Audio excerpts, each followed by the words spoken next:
Ask about you brought Kyle said like you like a lot of people in the first half maybe missed some things could be better. Were you thinking that there were some missed throws, and what was the mentality going into that third quarter? Yeah, definitely thought had some missed opportunities, obviously for big plays, but just completions in general in that first half, especially on third downs. And so, for me, I was just being real with myself and knew that I had to be better, especially for our team, man. Defense was doing a great job in that first half, and for us, I feel like we just stalled on third downs, and a lot of that was on me. So went in to halftime, just talked about our plan for the second half, and for my mindset, it was like I got to get back to basics and just keep things simple in my mind, and still playing with conviction, but being aggressive and just trusting in my guys. And so that was the mindset, and I thought we went out and, for the most part, executed a lot better. Being simple, fighting George Kittle. Yes. Yeah, no, he did a great job, man. Just doing his job, creating some separation. Man, you get the ball in their hands 5-6 yards, and they make one guy miss, man. It could be a big gain, and that's what he does really great. So definitely blessed to have George on my team. There was a play where it looked like a screen set up to Debo on the far side, but then you tucked it and ran when it obviously wasn't open. Was that by design? Was that run an option there, or did you just have to improvise? Yeah, no, it was a screen for Debo, and they just had a guy right on him. So I just tried going with the flow of where the play call was called and got a good gain on it. What was your team displayed in the third quarter? Obviously, this team was down at the half, came out and scored 24 unanswered points. It was definitely a tale of 2 weeks for you, in particular in the third quarter. Talk about how special you played, particularly in the third quarter stretch this week. Yeah, man. I mean, it's 4 quarters for a reason in the sport. It's the NFL. You can come out hot and stall, or vice versa. And it takes everybody, man. Offense, defense, special teams. So I saw the rest of our team was clicking, man. It's like, all right, I have to do my job. And so third quarter came out and just, like I said, kept it simple, but also played aggressive. And, just try to do what Coach called and hit guys when they were open and keep it simple, move the ball, not try to hurt ourselves.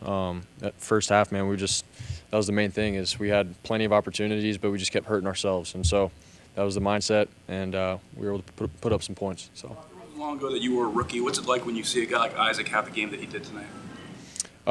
Yeah, man. Extremely happy for him, the way he comes to work every day and stuff, and the chip that he has on his shoulder. Humble dude, is always asking questions and wants to make sure he's doing everything right. So for him to do what he's doing right now for our team, man, I couldn't be happier for him. And I get it, man. Being a rookie, coming in with some guys on the team and some big names in the huddle and everything, you can sort of be awestruck in a sense, but he's coming in, man, he doesn't care. He's grabbing the ball and running hard. So I appreciate that about him. Tracy. Thank you, Brock. You mentioned trusting your guys, and you had George and Debo. You had a lot of new faces on the field today. Kind of how has that chemistry built over the last week or so that you can feel like you can trust them? Yeah, I mean, obviously we've gotten a lot of work on the field at practice and just honing into who we got playing. And so this week was great for all of us, especially the young guys, Ricky, Jacob, Chris Conley, and then obviously George and Debo being able to step up and lead those guys, man. We have some new faces in the huddle, but with those guys and their leadership and experience, man, we could always rely on them. And so, yeah, really that. So. What are you going to do during the bye? What do you think this team is going to look like after the bye? Yeah, I mean, obviously it's a great week for all of us to just continue to rest up and heal up, and then just be hard on ourselves on the film and where we can be better, because the second half of the season is everything. Every game matters.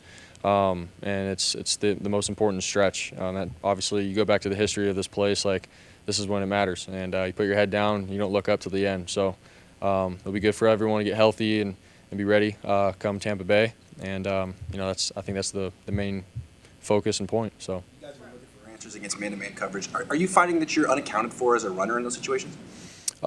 In some scenarios, I mean, there's teams that have a spy on me and stuff. I feel like Kansas City did that. Honestly, the Cowboys did it as well. So, like, there's ways that they can scheme that up, but then I think it takes away, another pass rusher, so that I have a little bit more time. So there's pros and cons to all of it. Defenses pick and choose and when they want to do it, but obviously we still have a lot of playmakers to be able to win in man coverage, whether there's a guy spying me or not. So, it's football. You got to compete and go from there.